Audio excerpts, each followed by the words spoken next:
Halo, nama saya Nariza. Usaha saya saat ini mau ngerjain impor toples. Jadi kesan dan pesan selama saya di sini, saya senang banget ya bisa ikut kelas PAKAR ini. Karena melalui kesempatan belajar SEO kali ini, saya bisa belajar banyak banget.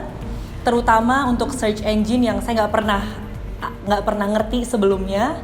Jadi di sini kita belajar tentang bagaimana untuk bikin website, bagaimana untuk supaya Google bisa ngeliat nih bahwa website saya itu berkualitas dan dimasukin jadi top nomor 1 di atas gitu. Saya Niki Febriani dari Rumah Sakit Kasih Ibu Tegal dan juga jasa pembuatan video persalinan. Oke, kesan pesan saya selama 2 hari mengikuti workshop dari Mas Adit ini, yang pertama adalah saya merasa exciting banget ya, senang banget ya, karena di sini saya orang awam yang basicnya bukan IT ya, diajarin untuk membuat website dan juga diajarin tentang internet marketing mastery yang ilmunya luar biasa sekali dan mudah dipahami. Buat teman-teman yang sedang melakukan usaha, langsung saja join di sini ya. Hai teman-teman, saya Imaduddin Indri Sobir dari Royal Indonesia Travel.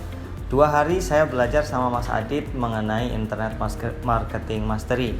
Banyak sekali dapat update di dunia SEO, terutama sekali terkait dengan planning untuk mengembangkan bisnis kita.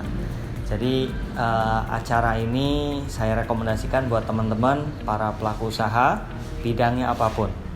Kalau nggak digital, you die. So join dengan PAKAR. I strongly recommend. Halo, nama saya Alia dan ini teman saya Amira. Kita di sini mengikuti workshop PAKAR 2 hari. Kita di sini sebagai self-employed yang baru memulai bisnis online. Dan menurut kami ini sangat berguna untuk teman-teman berikutnya mengikuti workshop PAKAR bagi yang ingin memperdalam mengenai online marketing bisnisnya mereka dan tahu mengenai platform yang ada di Google. Kebetulan itu yang kita ambil. Oke, thank you.